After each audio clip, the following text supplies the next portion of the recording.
Shalom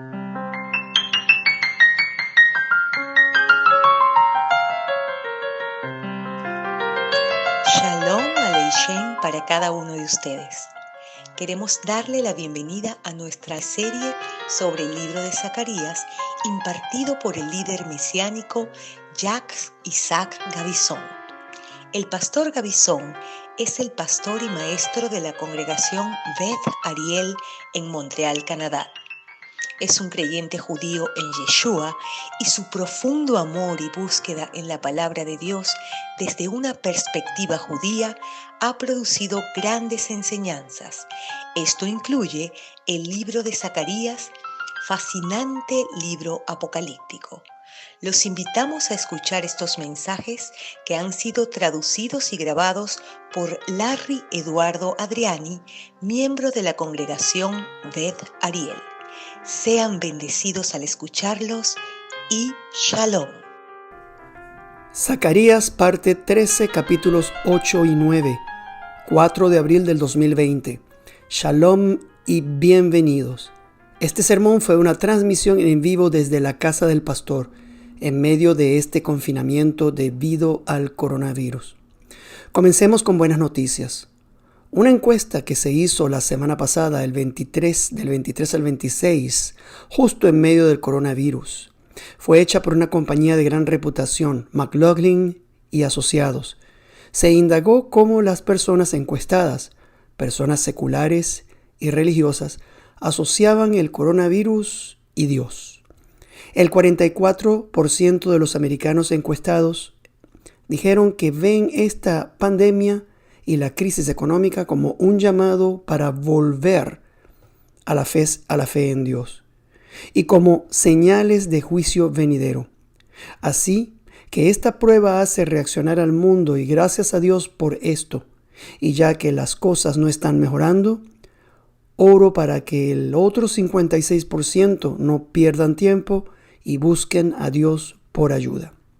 Además, la encuesta dice que 20% de las personas seculares dicen que esta crisis los ha motivado a comenzar a leer la Biblia y a escuchar las enseñanzas y sermones cristianos en línea para aprender más acerca de las profecías bíblicas y el plan de Dios para el futuro de la humanidad. Y ahora sostienen conversaciones espirituales con familiares y amigos. Esto es una gran noticia. Tuvimos un tremendo aumento de nuestra audiencia en YouTube y en Facebook.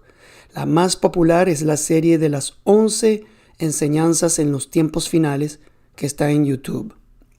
Otras cifras revelaron que 40% de los que se identifican como cristianos, toda denominación confundida, dijeron a los encuestadores que están leyendo la Biblia más que nunca. Bueno, Mazel Tov, felicitaciones. Se necesitaba un virus como este para que los cristianos finalmente lean más sus Biblias. Eso es una buena noticia. Todo esto es un rayo de luz a través de las densas nubes oscuras sobre todo el mundo. Y es mi oración que el Señor remueva pronto este virus, ya que está claro a estas alturas que el hombre con todo su ingenio no es capaz de salvarse a sí mismo. Este es el mensaje que creo que Dios está tratando de transmitir al hombre. Es hora de que la ONU rectifique el versículo bíblico que han mal citado. Permítanme explicar lo que quiero decir. Justo enfrente del edificio de la ONU en Nueva York, en un muro, grabaron el versículo de Isaías 2:4, que es algo muy parecido también a Miqueas 4:3. Este versículo habla del tiempo del milenio, un tiempo de paz. En la imagen pueden ver la traducción de lo que dice en el muro. Volverán sus espadas y rejas de arado, y sus lanzas en hoces. No alzará espada nación contra nación, ni se adiestrarán más para la guerra. Isaías 2:4. Miqueas dice algo muy parecido en su versículo 4:3, que les he colocado en la imagen. Si leen el versículo de Isaías en el muro, en inglés, y la traducción que les hice, verán que no citaron la primera parte del versículo. les faltó lo más importante, la persona más importante, la que traerá esta paz. Esta es la parte que omitieron. Y juzgará entre las naciones y reprenderá a muchos pueblos. Isaías 2:4. ¿Quién es ese que hará todo eso? En Miqueas 4:3 se precisa mucho más. Y Él juzgará entre muchos pueblos y corregirá a naciones poderosas hasta muy lejos. Él, nuestro Señor, Él mismo hará todo eso. Ningún hombre, solo el Dios de nuestras Biblias es capaz y traerá tal tiempo. Lo hará, creo que muy pronto. Y esto cae directamente en el tema de hoy, en el capítulo 8 del libro de Zacarías, donde lo vamos a ver fuertemente expresar sus promesas de este gran momento por venir. Si tienen sus Biblias con ustedes, ábranlas en este gran capítulo 8. En esta segunda parte del libro, el autor, que también es el mismo que inspiró el libro del Apocalipsis, el Espíritu de Dios, utilizó el mismo patrón modelo para estos dos libros. Vemos así que después de una primera descripción general de los tiempos de la tribulación en los primeros capítulos del Apocalipsis, en el capítulo 10 leemos: es necesario que profetices otra vez sobre muchos pueblos, naciones, lenguas y reyes. Esto está en Apocalipsis 10:11. Luego, Juan detalla más a los involucrados, especialmente al anticristo, al falso profeta y a las naciones en guerra. Y así vemos este mismo modelo en Zacarías, donde en los primeros 7 capítulos nos presentan las 7 visiones que nos da una gran idea general de lo que está por venir. Por ejemplo, en esos capítulos no tenemos los nombres específicos mencionados de aquellos territorios o naciones vecinas que lucharán contra Israel. Pero a partir del capítulo 9 se nos dan nombres e incluso direcciones, si se puede decir de esta manera, de los principales actores involucrados. Ahora estamos entrando en mucho más detalles. Por ejemplo, en el capítulo 9, Zacarías nos muestra Siria, Líbano y la banda de Gaza. Estos se preparan para la guerra, admitiendo abiertamente su odio incomprensible contra Israel. Y Zacarías predice y detalla sus intenciones. También explica cómo todas las naciones se reunirán en la tierra de Israel para la batalla final. Las descripciones son a veces tan fuertes de leer. Hay algunas profecías aquí que dudamos de pronunciarlas, pero ya es hora, porque el mundo tiene derecho a saber especialmente lo que Dios tiene que decir, porque viene muy pronto y es una cuestión de nuestro futuro eterno, es una cuestión de vida o sufrimiento eterno.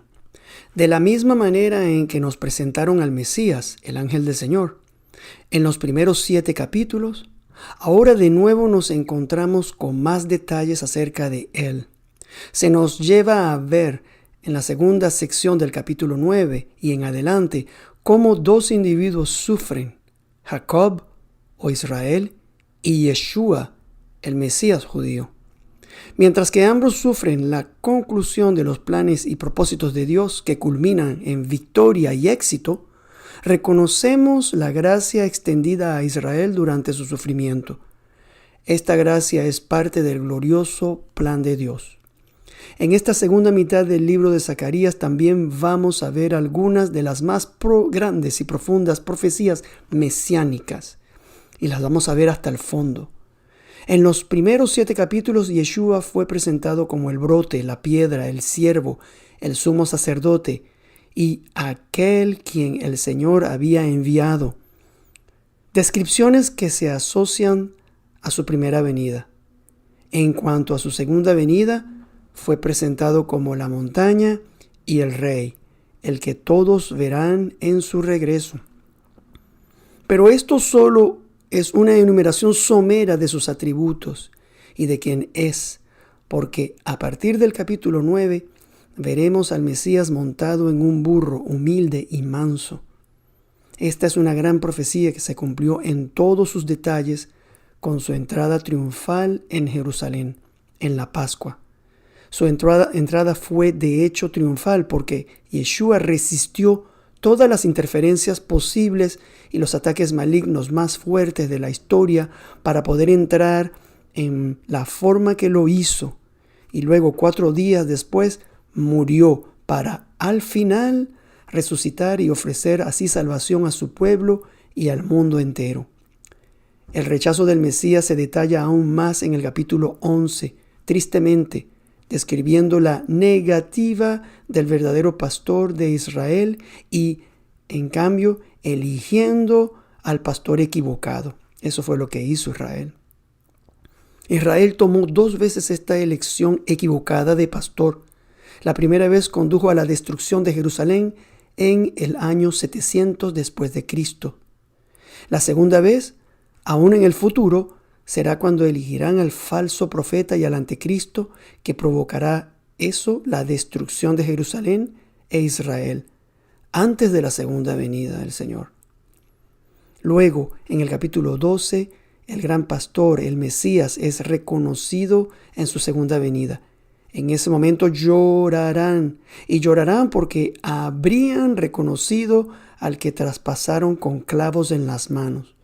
Pero Zacarías termina haciendo hincapié en este rechazo que creo está en el centro de los problemas de Israel a través de la historia. La profecía del capítulo 13 es triste.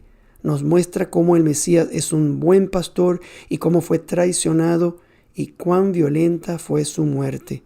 Una muerte por esos que lo odiaban, pero a quienes su amor nunca disminuyó. Comencemos con este poderoso capítulo 8, donde este amor se extiende a través de cada palabra escrita. Aquí, en este capítulo, encontramos otra de estas afirmaciones maravillosas fuertes del convenio de Dios con Israel. Este capítulo sirve como conclusión de la primera sección, los capítulos 7 del 1 al 7, y proporciona una valiosa introducción al siguiente capítulo, el capítulo 9. Es importante que leamos estas palabras del capítulo 8 antes de sumergirnos en el tiempo de angustia para Jacob.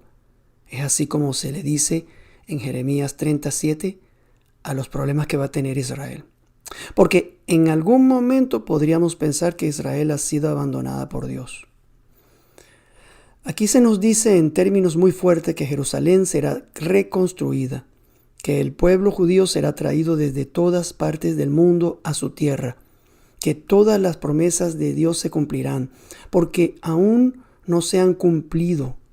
Profecías que hablan de todas las naciones que vendrán y adorarán junto a Israel, el Dios verdadero y único. Y este es un asunto que Dios toma a pecho. En este capítulo 8 aparece como Jehová de los ejércitos, Yud He Vahe Shavuot en hebreo. No una vez ni dos, sino casi que en cada 2 versículos. Su nombre se menciona 13 veces y 8 de estas leemos: así ha dicho Jehová de los ejércitos. Es un capítulo muy poderoso. Veamos cómo comienza. Vino a mí la palabra de Jehová de los ejércitos diciendo: así ha dicho Jehová de los ejércitos, celé a Sión con gran celo y con gran ira la celé. Así dice Jehová: yo he restaurado a Sión y moraré en medio de Jerusalén. Y Jerusalén se llamará ciudad de la verdad, y el monte de Jehová de los ejércitos, monte de sanidad. Zacarías 8, versículos 1 al 3. Hemos escuchado estas mismas palabras, celé a Sión con gran celo, en el capítulo 1, donde encontrábamos a las naciones desinteresadas por la condición de Israel. Y ahora, estas mismas naciones están a punto de levantarse contra Israel. Y ahora el Señor está aún más y con más fervor celoso. Aquí de nuevo la palabra celoso se repite 2 veces, comparando a Dios con un esposo que ve a su esposa siendo maltratada y viene a protegerla con todos sus ejércitos. Aquí menciona 2 veces Sión, además de mencionar 2 veces el nombre de Jerusalén. Ambos nombres muestran las 2 facetas de la identidad de la ciudad, como centro político y religioso de la nación del mundo.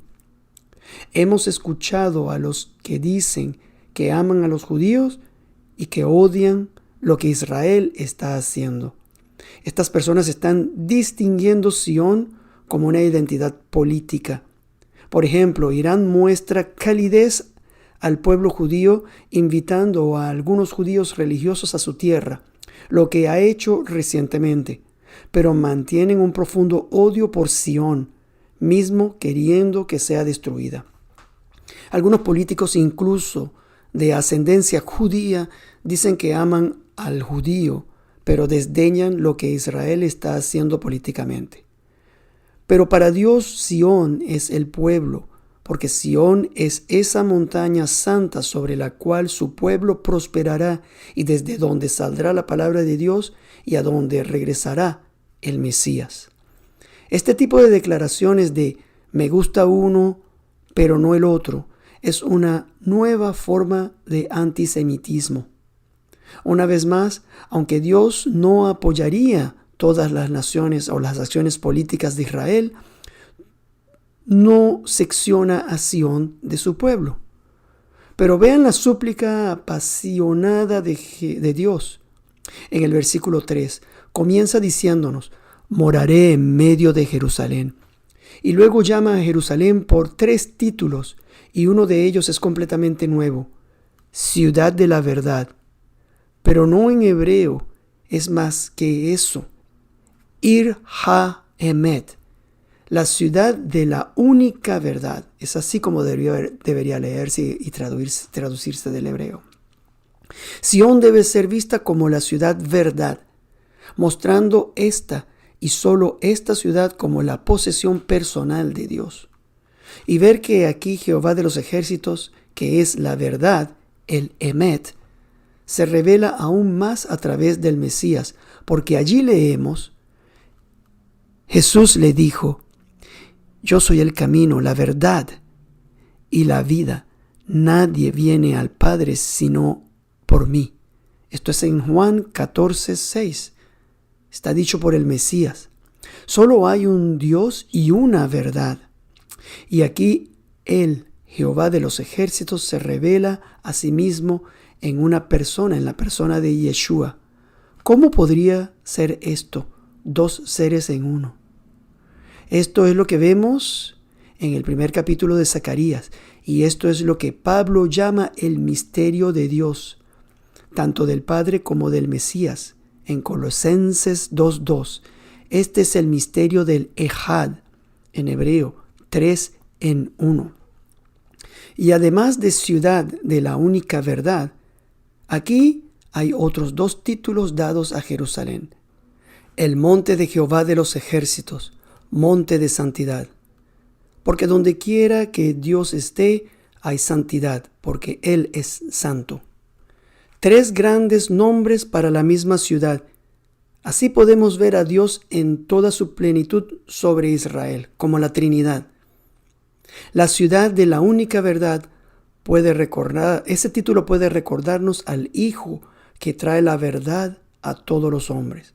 El monte de Jehová de los ejércitos nos recuerda al Padre, porque su nombre está allí, el monte de Jehová de los ejércitos. Y el último, monte de santidad, nos recuerda al Ruach HaKodesh, o el Espíritu Santo, que trabaja en nosotros para hacernos santos día tras día. Y al leer el capítulo, hay una creciente emoción al ver el momento en que Dios se reunirá con su pueblo.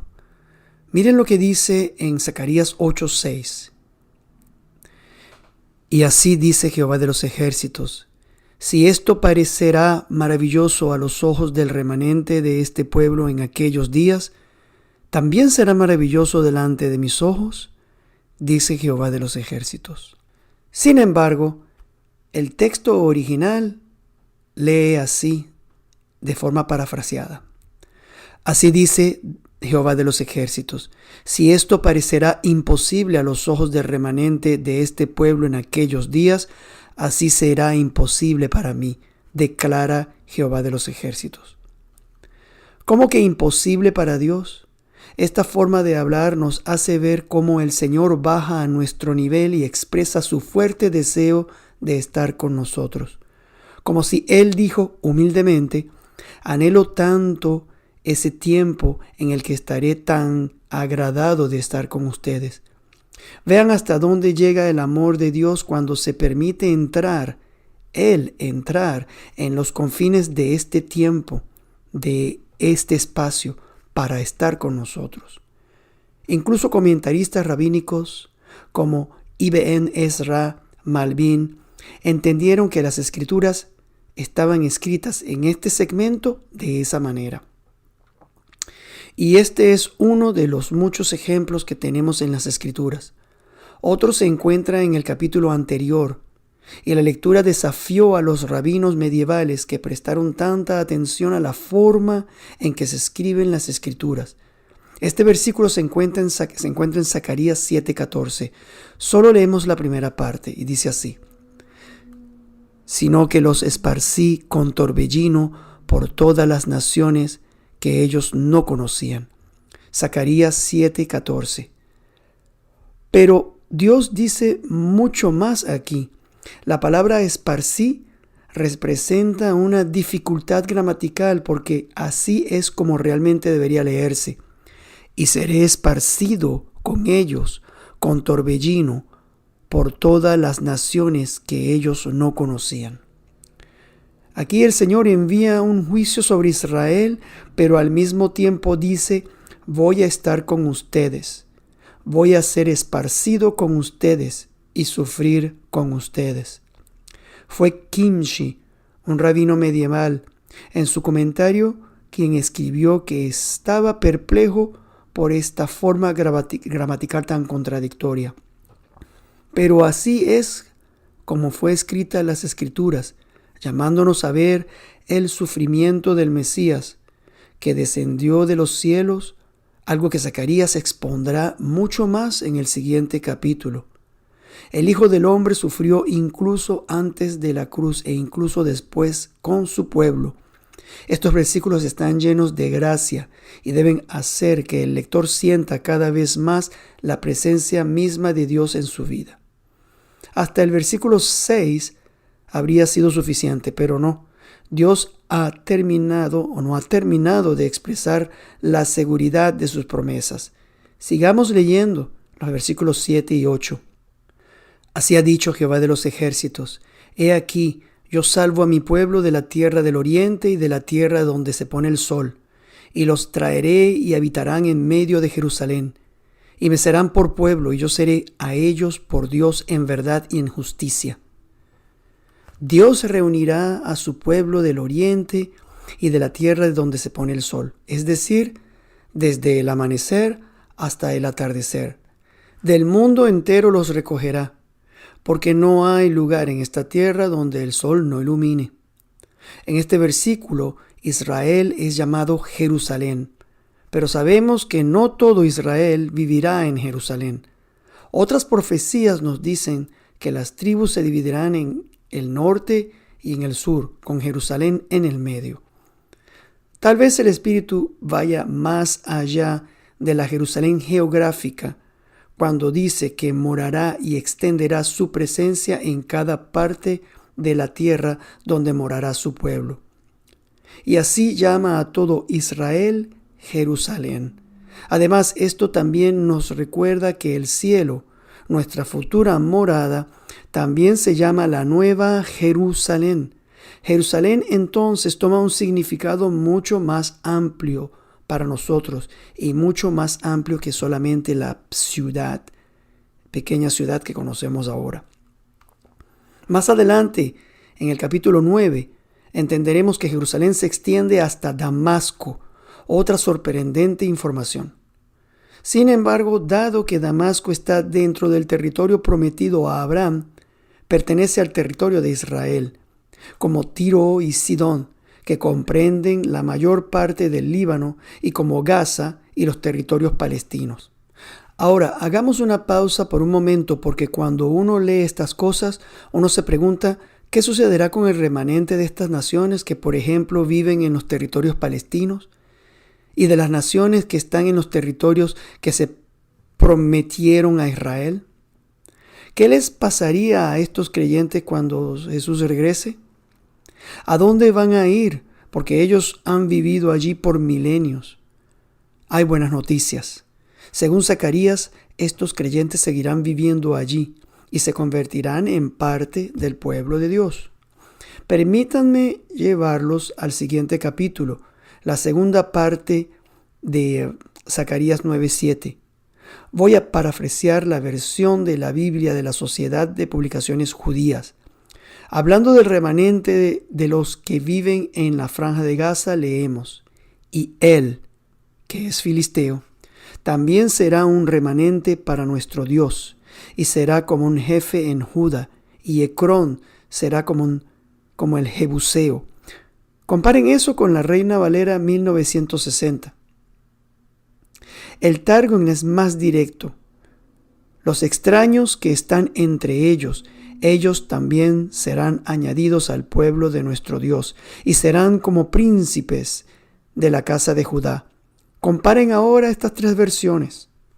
Es evidente que dentro de estas naciones que están en la actualidad en guerra con Israel, hay un remanente de creyentes, y estos serán uno con Israel, como los judíos y los gentiles son uno en la iglesia, que es el cuerpo del Mesías. Ocasionalmente recibimos correo electrónico de creyentes que viven en Palestina, en Ramal. La semana pasada recibimos un correo electrónico de una persona que vive en algún lugar en el medio de Irak. Estas personas deben saber que Dios los ama y deben saber que permanecerán donde están y serán parte del pueblo de Dios cuando Jesús regrese. Ahora, por otro lado, debemos darnos cuenta que cuando el Mesías regrese, no habrá una ciudadanía automática para cada judío, solo por el hecho de ser judío de nacimiento. Dios no salva a la gente ni rechaza a las personas debido a su nacionalidad o su ascendencia. Leemos en Ezequiel 20:38, justo antes de la inauguración de los tiempos mesiánicos, Dios dice: y apartaré de entre vosotros a los rebeldes y a los que se rebelan contra mí. De la tierra de sus peregrinaciones los sacaré, mas a la tierra de Israel no entrarán, y sabréis que yo soy Jehová. Ezequiel 20:38. Estos no son temas fáciles de discutir, pero estos versículos nos indican que todo es una cuestión de fe en Dios. Tanto los judíos como los gentiles necesitan tomar una decisión sobre su relación con Dios, sobre quién es Yeshua, y asegurarse un lugar eterno en la Nueva Jerusalén, donde habrá un remanente de todas las naciones del mundo. Por lo tanto, ya sea para el milenio o para el cielo, el tiempo eterno, el pedigrí no tiene ningún valor. Es una cuestión de la fe a través de Yeshua. Y qué irónico es que hoy el gobierno israelí dé a todos los judíos la ciudadanía inmediata, excepto los remanentes, aquellos que profesan a Jesús como su Salvador, los judíos mesiánicos. Y así pues, de los versículos 7 a 8, uno habría pensado que es suficiente, pero no, aún hay más información. Dios quiere que sepamos que Israel regresará a su tierra a pesar de la severidad de las profecías venideras. Vea las siguientes palabras hermosas en los versículos 12 y 13. Porque habrá simiente de paz, la vid dará su fruto y dará su producto la tierra, y los cielos darán su rocío, y haré que el remanente de este pueblo sea todo esto. Y sucederá que como fuisteis maldición entre las naciones, oh casa de Judá y casa de Israel, así os salvaré y seréis bendición. No temáis, mas esfuércense vuestras manos. Zacarías 8, versículos 12-13. ¿Quién es el simiente? En hebreo es Zera. En el versículo 12. ¿Y de dónde son? El simiente, aunque escrito en singular, son todos aquellos cuya fe está en Yeshua, porque así es como se le llama a él en Isaías 53. Después del relato de la muerte y la resurrección del Mesías, leemos en el versículo 10, ahí en Isaías 53. Con todo eso Jehová quiso quebrantarlo, sujetándole a padecimiento. Cuando haya puesto su vida en expiación por el pecado, verá linaje. Ahí está otra vez la palabra en hebreo, Zerá. Vivirá por largos días, y la voluntad de Jehová será en su mano prosperada. Zacarías 53:10. Aquí vemos la misma palabra traducida linaje. Y cuando dice verá, está hablando de la resurrección profetizada en este bello capítulo de Isaías 53. Justo después de su muerte, se levanta y ve que verá su linaje o su simiente, como traducido en Zacarías, será. Estos son los que creen en su nombre, en el nombre de Yeshua. Somos el simiente espiritual del Mesías que pertenece a su cuerpo, la iglesia. Somos el resultado de su obra, y siendo un simiente, esto implica crecimiento y fecundidad visible en la vida de los creyentes. Y hay mucho más implícito cuando el creyente se llama simiente. Yeshua dijo en Juan 12:24, de cierto os digo, que si el grano de trigo no cae en la tierra y muere, queda solo. Pero si muere, lleva mucho fruto. Juan 12:24. ¿Qué dijo Jesús acerca del grano? ¿Qué le sucede antes de que produzca frutos? Debe morir. ¿Qué significa morir con nuestro Mesías? Significa vaciarnos de todo orgullo y llenarnos de la presencia de Dios. Significa ser obediente, ser amoroso, ser humilde. Significa desarrollar un carácter como el de Cristo, como el de Jesús, como el de Yeshua. De acuerdo con las leyes de la naturaleza de la siembra y la cosecha, el agricultor sabe cuándo y qué plantar para lograr el resultado deseado. Sabe que cosechas trigo si siembras trigo, que no puedes sembrar malas hierbas y esperar cosechar trigo. Las leyes morales y espirituales de Dios funcionan de la misma manera. No puedes sembrar pecado y cosechar justicia, ni consentirse en cosas impías y cosechar justicia, ni promover querelas y esperar paz. No podemos sembrar las obras de la carne y cosechar el fruto del Espíritu. Además, dar buenos frutos es lo que todo creyente está llamado a hacer. Esta es la razón por la que hemos sido elegidos. Yeshua dice esto en Juan 15:16. No me elegisteis vosotros a mí, sino que yo os elegí a vosotros, y os he puesto para que vayáis y llevéis fruto, y vuestro fruto permanezca, para que todo lo que pidiereis al Padre en mi nombre, Él os lo dé. Esta es la razón por la que todavía estamos aquí en la tierra. Y ver cómo Jesús dice o hace el lien entre dar frutos con una vida en la oración. Él lo dice así: y todo lo que pidiereis al Padre en mi nombre, lo haré para que el Padre sea glorificado en el Hijo. Esto está en Juan 14, versículo 13. Y esto es cierto si estamos dando frutos. Esto es bastante lógico, ¿cierto? ¿Por qué respondería Dios a una de nuestras oraciones si no caminamos de la manera correcta? En esta área, el creyente debe tomar tiempo para investigar y meditar. ¿Qué frutos estoy produciendo para Dios? Podemos medir fácilmente esto mirando el fruto del Espíritu, y eso está en Gálatas 5, del 22 al 23, donde dice: Mas el fruto del Espíritu es amor, gozo, paz, paciencia, benignidad, bondad, fe, mansedumbre, templanza. Contra tales cosas no hay ley.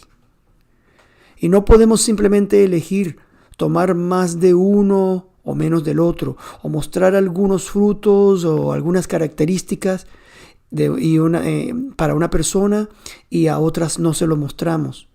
La razón es porque la palabra fruto en ese versículo, en esos versículos, está en singular. El fruto del Espíritu es. Y después se nombran 9 cualidades. Entonces el fruto del Espíritu es como la ley mosaica. Si fallas en uno, fallas en todos. Sin embargo, podemos evaluar cada aspecto de ese fruto, de los 9 que nombramos, y hacer de cada uno un tema de oración para que en los aspectos donde carecemos algo, pongamos mayor énfasis. Ahora, volviendo al texto, ¿cómo podemos entender el siguiente versículo? Y sucederá que como fuisteis maldición entre las naciones, oh casa de Judá y casa de Israel, así os salvaré y seréis bendición. No temáis, mas esfuércense vuestras manos. Zacarías 8, versículo 13. ¿Cómo fue Israel maldición entre las naciones? Tal vez de la misma manera que el rollo volador en el capítulo 5, si lo recuerdan, donde ese capítulo hablaba de ese rollo como la maldición que sale sobre la faz de la tierra. Israel también, estando en la diáspora, está en la faz de toda la tierra, y debido a su supervivencia en medio de tanta adversidad, eso muestra al mundo la existencia de Dios. En su propia existencia, Israel representa un tipo de sacrificio y un tipo de profeta. Pablo, en los primeros versículos del capítulo 10 de la primera carta a los Corintios, habla de Israel como un ejemplo, y su historia fue escrita como un ejemplo para nosotros, para nuestra amonestación, es decir, como una advertencia, diciendo en el versículo 11, y estas cosas les acontecieron como ejemplo, y están escritas para amonestarnos a nosotros, a quienes han alcanzado los fines de los siglos. 1 Corintios 10:11. En la segunda parte de Zacarías 8:13, Dios dice, así os salvaré y seréis bendición. Teniendo en cuenta la intensidad de la persecución durante las tribulaciones, tiempo de angustia para Jacob, como se dice en Jeremías 37, apreciamos aún más la forma en que Israel será una bendición para las naciones. Y para esto leamos los 2 versículos 22-23. Incluso pueden sorprenderse por las poderosas palabras escritas allí. Y vendrán muchos pueblos y fuertes naciones a buscar a Jehová de los ejércitos en Jerusalén, y a implorar el favor de Jehová. Así ha dicho Jehová de los ejércitos. En aquellos días acontecerá que 10 hombres de las naciones de toda lengua tomarán del manto a un judío diciendo, iremos con vosotros, porque hemos oído que Dios está con vosotros. Zacarías 8, 22-23. Recordemos que en la época de Zacarías, 3 grupos de personas desalentaron a los trabajadores que estaban haciendo el templo. El primer grupo, los que vinieron de la diáspora para dar sus diezmos, pero no tenían intenciones de regresar a la tierra para ayudar a construir el templo. Dios no necesitaba de ese dinero. El segundo grupo fueron los samaritanos y las otras naciones que constantemente interrumpieron la obra de la construcción del templo. Y el tercer grupo eran los ancianos, los supuestos líderes espirituales de los que regresaron, que recordaban el templo de Salomón y constantemente lo comparaban con el templo que estaban construyendo, que era más pequeño y que estaba sin terminar. Pero Dios estaba con los obreros. Y aquí les dice que con el tiempo el pueblo de las naciones vendría de todas partes para venir a orar en este mismo lugar, en el lugar que ellos estaban construyendo. Y además, escuchen esto: tomarán del manto a un judío diciendo: iremos con vosotros, porque hemos oído que Dios está con vosotros. Esta debe haber sido una declaración tan alentadora para los judíos que trabajaban en condiciones tan difíciles en el momento de la reconstrucción del templo, en la época de Zacarías. Y creo que será lo mismo con los 144,000 y todos aquellos que llegarán a creer durante el tiempo de la tribulación. Lo que Dios está diciendo aquí es que levantará a Israel como la nación sacerdotal, algo que nunca ha visto la historia. Esta promesa está detrás de la razón de su elección. Justo antes de la entrega de la ley, les dijo: y vosotros me seréis un reino de sacerdotes y gente santa. Estas son las palabras que dirás a los hijos de Israel. Esto está en Éxodos 19:6. Las palabras de Dios son verdad, y es por eso que esta promesa necesita ser cumplida. Siendo la nación sacerdotal, la gente de todos los idiomas, todos los que entrarán en la era mesiánica, reconocerán que ellos, la nación de Israel, son sacerdotes, y la expresión tomarán del manto a un judío es el tzitzit, o en hebreo canap, entendido como los flecos azules que se ven en la imagen que estoy presentando ahorita, que todo hombre judío tenía que usar. Esta palabra canap fue traducida al griego como carspedú, que es la misma palabra para el borde del manto en el libro de Mateo, cuando se dice en Mateos 20: y he aquí una mujer enferma de flujo de sangre desde hacía 12 años, se le acercó por detrás y tocó el borde de su manto, porque decía dentro de sí: si tocares solamente su manto, seré salva. Mateo 9, del 20 al 21. Sí, si tocares su manto, seré salva. Salvación física, junto con la salvación espiritual que continuará con Israel como la nación de sacerdotes. Y cómo todo esto contrasta con la forma en que se ve hoy a Israel, con todo el odio creciente a su alrededor y la amenaza inminente del tiempo de angustia para Jacob, que pronto vendrá sobre Israel. Es por eso que debemos mantener nuestros ojos enfocados primero en las profecías para entender el verdadero valor de lo que Israel es para Dios y para nosotros también. Pablo, que amó a su pueblo hasta la muerte, escribió esto en su tesis sobre Israel, pasado, presente y futuro. ¿De qué tesis hablo? Romanos. Escuchen esto en Romanos 11:12, leemos: y si su transgresión es la riqueza del mundo y su defección la riqueza de los gentiles, ¿cuánto más su plena restauración? Romanos 11:12. En otras palabras, si la ceguera que ha caído sobre la nación de Israel durante esta era ha sido la ocasión de una gran bendición para los gentiles, para las naciones, su plena restauración traerá una riqueza de bendiciones sobreabundante. En efecto, si su diáspora es para la reconciliación del mundo, ¿cuál será la reconciliación de ellos, sino que vida eterna para los muertos? Las naciones reconocerán entonces estas bendiciones. El Targum tiene la mejor traducción de Zacarías 8:23. Iremos con vosotros porque hemos oído que la memra de Dios está con vosotros. traducción parafraseada del Targum en Zacarías 8:23. Creo que esta traducción se hizo antes del siglo I y pone cosas en una mejor perspectiva.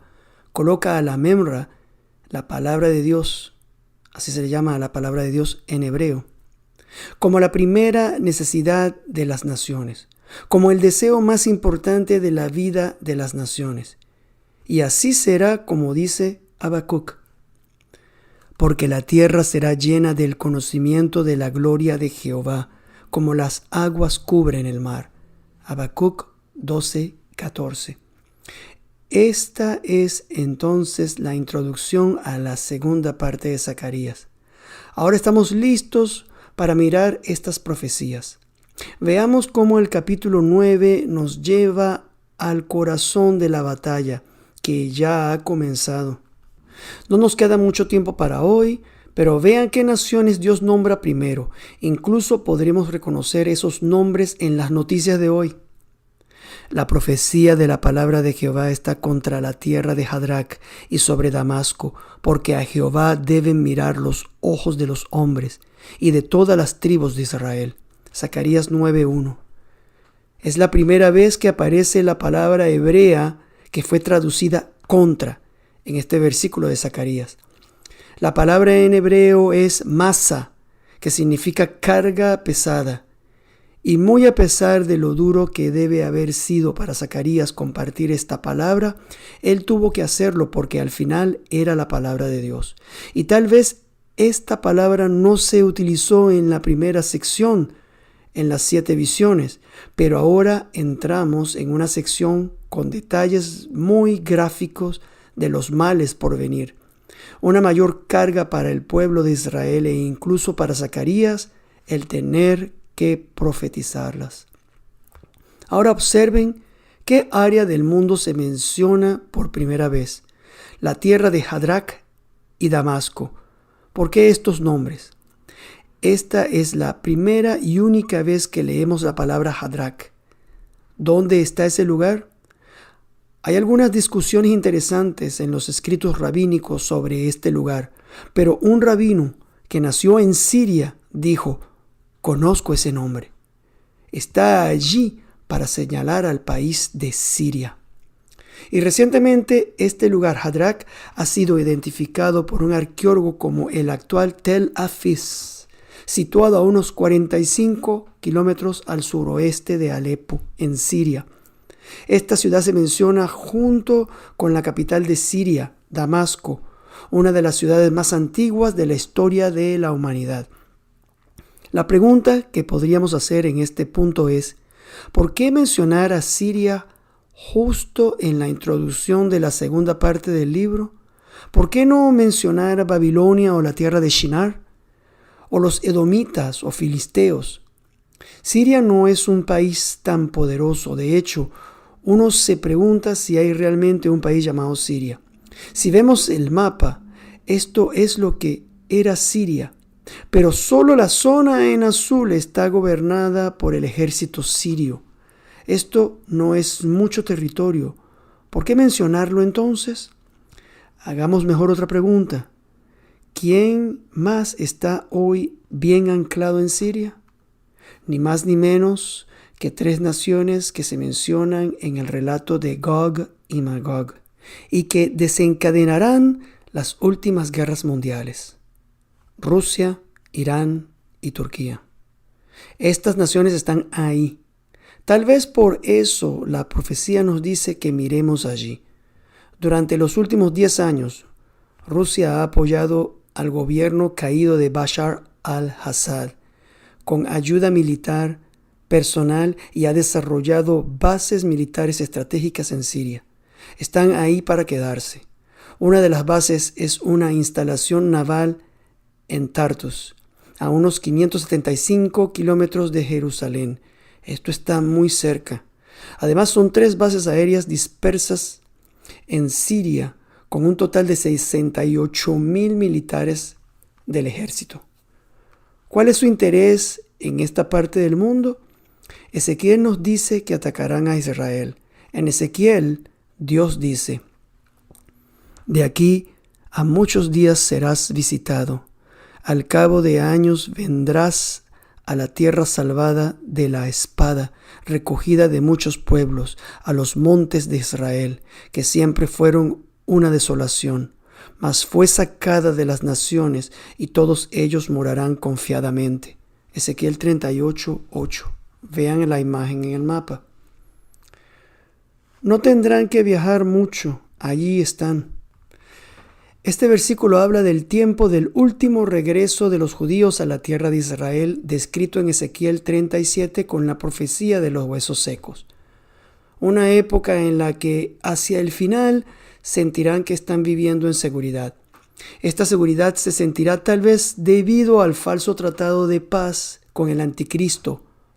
Pero después de esto, leemos bien en el siguiente versículo: subirás tú y vendrás como tempestad, como nublado para cubrir la tierra serás tú y todas tus tropas, y muchos pueblos contigo.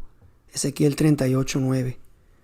Y si leemos el versículo 3, dice: y di, así ha dicho Jehová el Señor, he aquí, yo estoy contra ti, oh Gog, príncipe soberano Mesec y Tubal. Ezequiel 38:3. ¿Quiénes son Mesec y Tubal que se identifican con Rusia? Uno es Persia, Irán, la nación más antisemita que pueda haber, y están en Siria, con unos 2.500 soldados a pocos minutos de la frontera con Israel. Esta es una zona a la que Israel está constantemente apuntando con bombas. Y el coronavirus no detuvo esta guerra en curso.